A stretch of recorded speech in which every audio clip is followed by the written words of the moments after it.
Good morning, students. I am from Paras English High School. Today I will teach you standard 5th chapter number 7.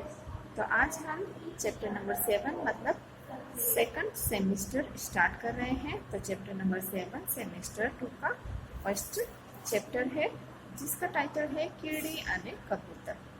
तो कीड़ी और कबूतर की ये एक स्टोरी है जो कि हमें पिक्चर देखकर समझनी होगी या फिर बनानी होगी। तो यहाँ पर इस पिक्चर में सबसे पहले फर्स्ट पिक्चर में एक पेड़ है और उसके पेड़ के डाल के ऊपर एक कबूतर बैठा हुआ है और नीचे हमें एक चींटी भी दिखाई दे रही है और यहाँ पर नदी के किनारे पेड़ है। तो उस नदी में चींटी बह जाती है, पानी में चली जाती है। नेक्स्ट पिक्चर में बताया गया है कि कबूतर उस चींटी को बहता हुआ देख उसकी मदद के लिए एक पत्ते को पानी के अंदर फेंक देता है और चींटी उसके ऊपर बैठ जाती है और फिर कबूतर उस पत्ते को उठाकर क्या करता है, नदी के बाहर रख देता है और चींटी की जान बचा लेता है। तो वैसे ही अब यहाँ पर एक आदमी है जो कि कबूतर का शिकार करना चाहता है। ये शिकारी है, ये कबूतर को तीर मारना चाहता है। तो वैसे ही चींटी देखती है जब कि ये शिकारी कबूतर का शिकार करना चाहता है तो वो भी अपना फर्ज पूरा करती है और कबूतर ने उसकी जान बचाई थी तो वो भी बदले में उसकी जान बचाने के लिए फिर नेक्स्ट पिक्चर में यहाँ पर चींटी जो है वो इस शिकारी को काट लेती है और वो चिल्ला उठता है और उसका निशाना चूक जाता है और कबूतर बच जाता है। तो यहाँ पर फ्रेंडशिप के बारे में बताया गया है कि अगर तुम किसी के साथ अच्छा करोगे तो वो भी तुम्हारे साथ ही वैसा ही अच्छा सलूक करेगा। तो जिस तरह से सबसे पहले कबूतर ने चींटी की जान बचाई तो उसी तरह से जब कबूतर परेशानी में था तो चींटी ने उसकी भी जान बचाई।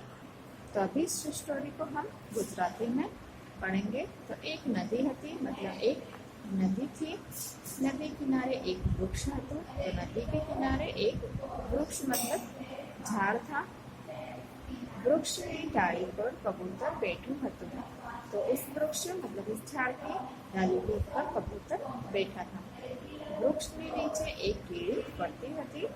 तो वृक्ष मतलब झाड़ के नीचे एक कीड़ी मतलब चींटी घूम रही थी, पड़ती थी मतलब वहां पर आसपास ही घूम रही थी। एक वक्त बरसात पड़ी। तो एक बार बरसात होता है, बरसात होती है, चारों बाजू पानी भराई गई तो चारों बाजू पानी भरा जाता है। कीड़ी पानी में तड़ावा लगी। तो कीड़ी जो है वो छोटी सी होती है तो वो पानी के अंदर तड़ावा मतलब वो बहने लगे पानी के अंदर। डाली पर बैठे लो कबूतरे आ जोड़ो। तो अब कबूतर डाली के ऊपर बैठा होता है तो वो देखता है कि चींटी जो है वो परेशानी में है, वो पानी के अंदर बैठे है। तेने तरत ज वृक्षનું પાન तोड़ी कीड़ी पास नाखी। तो वो तुरंत ही चींटी की मदद करने के लिए वो क्या करता है, एक पान मतलब एक पत्ता तोड़कर वो कीड़ी के पास डाल देता है। कीड़ी पान तोड़ो तो कीड़ी उस पत्ते को देखती है तुरंत के तरत पान पर चढ़ी गई और वो पान को मतलब उस पत्ते को देखकर उसके ऊपर चढ़ जाती है। कबूतर उड़ते नीचे आगे के कबूतर उड़ते उड़ते नीचे आता है और उस पत्ते को कबूतर पान में हड़के थी चांच में पकड़ी किनारे लाती। कीड़ी बची गई। तो कबूतर उस पत्ते को उठाकर धीरे धीरे क्या करता है, किनारे पर लेकर आ जाता है, पानी से बाहर निकाल देता है और कीड़ी की जान बच जाती है। कीड़ी एक कबूतर नो आभार मान्यो। फिर कीड़ी जो है वो छोटी सी होती है, अगर वो पानी में बह जाती तो हो सकता है कि वो मर भी जाती। तो कीड़ी कबूतर का आभार मानती है, उसको शुक्रिया बोलती है। थोड़ा दिवस पची ત્યાં एक पार्टी આવી। तो थोड़े दिन के बाद वहाँ पर पार्टी मतलब शिकारी आता है। कबूतर झाड़नी डाली पर बैठेलू हतुं। तो पारधी लोग जो है उन परिंदों का शिकार करते हैं। तो वो कबूतर की गाड़ पर कबूतर झाड़ की डाली के ऊपर बैठा था। पारधी कबूतर नो शिकार करवा बाण ताक्यो। तो पारधी जो है वो कबूतर का शिकार करने के लिए बाण को निशाना लगाते हैं कबूतर के ऊपर। कीड़ी आग जो तो कीड़ी जो है वो देख लेती है कि अब शिकारी शिकार करने जा रहा है, वो भी कबूतर का। તરત તે ઝડપથી પારધી પાસે આવી અને પારધીના પગે ચપકો ભર્યો। तो तुरंत ही वो क्या करती है कि अगर निशाना लग गया तो फिर कबूतर जो है वो मर जाएगा। तो वो तुरंत ही आती है और पारधी के पाँव में क्या करती है, चप्पो भर्यो मतलब डंक मार देती है। पारधी ना हाथ में बाण छूटी गया। फिर उसे इतनी जोर से वो चटका भरती है कि उसके हाथ में से जो बाण है, तीर है, वो छूट जाता है। तीर निशान चूकी गई और उसका निशाना जो है वो चूक जाता है। आवाज थता कबूतर उड़ी गई। तो आवाज होने के वजह से कबूतर उड़ जाता है। पारधी जो तो रहियो।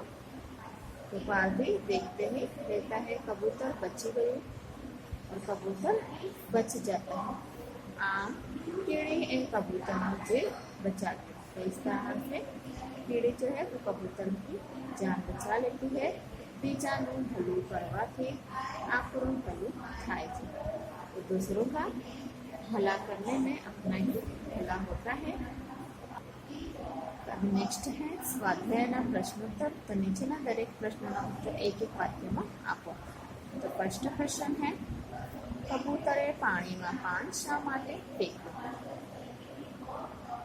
तो कबूतर पानी के अंदर पान मतलब पत्ता क्यों फेंकता है? तो इसका आंसर है कबूतरे तणाती कीड़ी ने बचाववा माटे पाણીમાં पान फेंक्યું। कबूतर जो कीड़ी पानी में तड़ाई हुई है उसको बचाने के लिए पानी के अंदर पान मतलब पत्ता फेंकता है। नेक्स्ट क्वेश्चन है, कीड़ी અને કબૂતરના રહેઠાણના નામ લખો। यहाँ पर कीड़ी और कबूतर कहाँ कहाँ पर रहते हैं, રહેઠાણ मतलब उनका एड्रेस यहाँ पर बताना है। तो कीड़ी दर में रहे छे। तो कीड़ी छोटे छोटे जो बकलोल होते हैं उसको दर कहा जाता है। तो वहाँ पर कीड़ी रहती है। कबूतर घरना छज्जा पर सीमाड़ा में रहे छे। तो कबूतर घर के ऊपर जो छज्जा होता है उसमें अपना माला बनाकर वहाँ पर रहते हैं, या फिर जो घोंसला होता है झाड़ के ऊपर उसमें रहते हैं। नेक्स्ट है, नीचे ना शब्दों का उपयोग करी वाक्य बनाओ। तो यहाँ पर उदाहरण मतलब एग्जाम्पल में दिया है पानी। तो शब्दों के उपयोग करके हमें एक सेंटेंस तैयार करना है। तो पानी, तो आ पानी मीठू छे। तो पानी का यूज यहाँ पर हुआ है। इसी तरह से झाड़, तो इसका शब्द बनेगा मारा घरना आंगणामां લીમડાનું ઝાડ છે। नेक्स्ट है पारधी। तो पारधी नाना पशु पंखियों शिकार करे छे। नेक्स्ट है कबूतर। तो कबूतर हूँ हूँ हूँ करे छे। नेक्स्ट है कीड़ी। तो कीड़ी चटको भरे छे। नेक्स्ट है पान। तो आसोपालवना पानનું तोरण बने छे। तो यहाँ पर सबसे पहले हम देखेंगे झाड़। तो मारा घरना आंगणामां લીમડાનું झाड़ है। तो मेरे घर के आंगन में લીમડા मतलब नीम का झाड़ है। पारधी। तो पारधी नाना पशुओं नो शिकार करे छे। तो पारधी उसे कहते हैं जो कि नाना पक्षी, छोटे छोटे जो पक्षी होते हैं उनका शिकार करता है। तो कबूतर करे छे। तो कबूतर घूमू करता है। कीड़ी। तो कीड़ी चटको भरे छे। तो कीड़ी डंक मारती है। और पान। तो आसोपालवना पानનું तोरण बने छे। तो आसोपालव के जो पान होते हैं उससे घर के बारणे के ऊपर जो लगाए जाते हैं वो तोरण बनते हैं।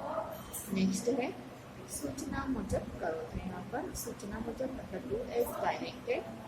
तो तमारा घर અને વર્ગખંડમાં જોવા મળતી ચીજ વસ્તુઓની યાદી करो।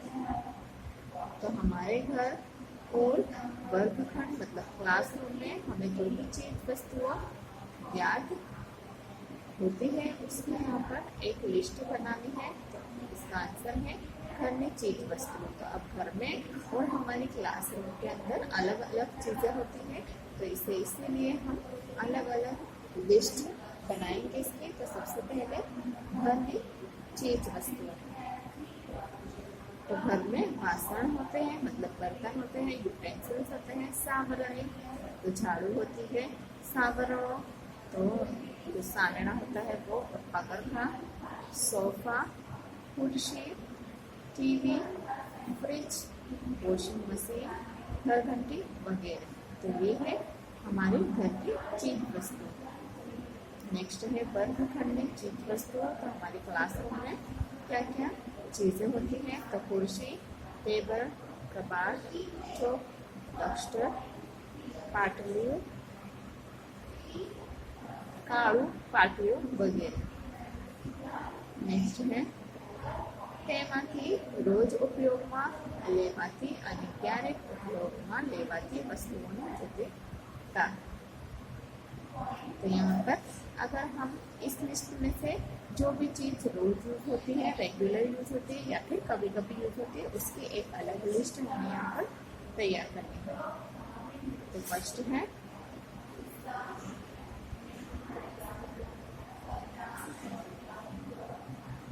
रोज उपयोगમાં લેવાતી વસ્તુઓની યાદી।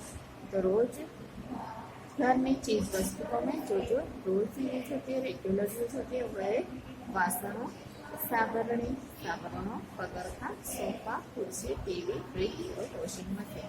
तो ये सारी चीजें हमें रेगुलर यूज में होती है। और वर्गखंड की चीज वस्तु जो कि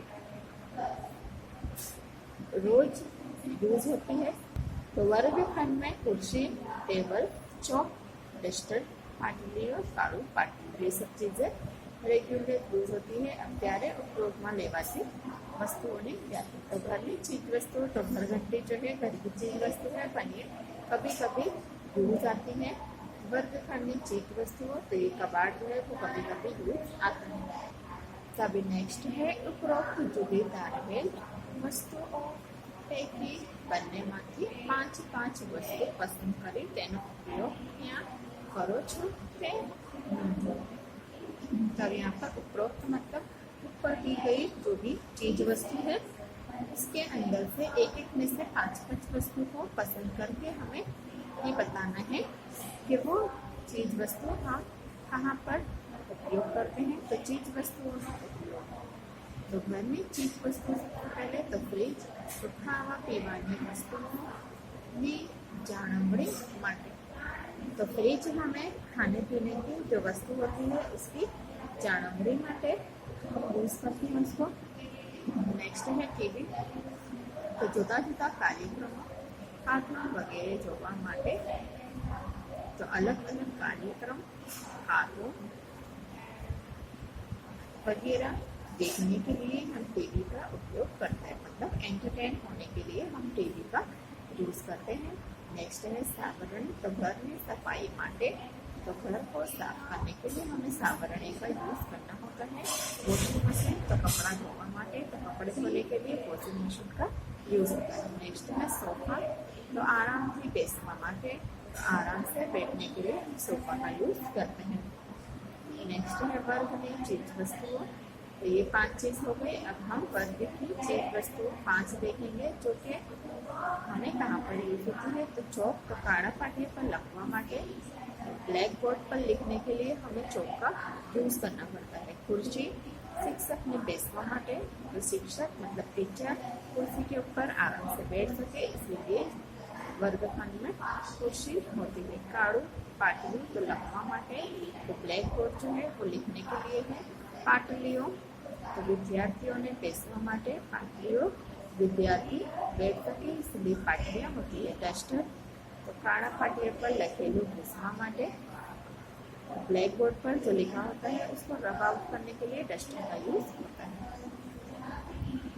नेक्स्ट है चीज वस्तुओं की यादी કરવામાં કઈ મુશ્કેલી પડી, કેવી રીતે તારવી શક્યા, ઉપયોગ લેવામાં શું ધ્યાન, ધ્યાને લીધું ચર્ચા કરો. तो उपरोक्त बाबतें विद्यार्थियों चर्चा करो. तो अभी नेक्स्ट है प्रश्न नंबर 4. तो नीचेना शब्दों अनुलेखन करो. तो यहाँ पर इसका अनुलेखन करना है, मतलब इसको पढ़कर और इसे अच्छी हैंड राइटिंग में कॉपी करना है. तो पारथी, नदी कांठे, तीर कामठू, घटादार, डंक और वृक्ष. अभी नेक्स्ट हम देखेंगे नीचेना कोष्टकમાંથી पंक्तियों અને વૃક્ષોના નામ શોધવા. अब यहाँ पर पंखी और वृक्षों के नाम हमें फाइंड आउट करना है. तो कच्छ, कबूतर, आंबली, बर्ड, पीपड़ो, कागड़ो, समड़ी, लिंगड़ो, काबर, आंबो और गिदड़. तो ये सब वृक्षों के नाम, ये पंखियों के नाम हमें कागड़ो, काबर, कबूतर, समड़ी, चकलू और गिद्ध, ये सब हमें यहाँ पर मिल गए हैं. यहाँ पर वृक्षों के नाम है बर्ड, पीपड़ो, आंबो, लिंगड़ो और आंबले. तब नेक्स्ट है प्रश्न नंबर 6. तो चित्र वार्ता में आपेल चित्रों पैकीना कोई एक चित्रનું વર્ણન करो.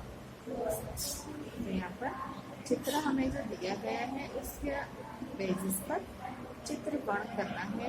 तो एक वृक्ष है, વૃક્ષની ડાળી પર એક કબૂતર બેઠું છે, વૃક્ષના થડ નજીક એક કીડી છે, आजू-बाजू हरियाली मैदान है.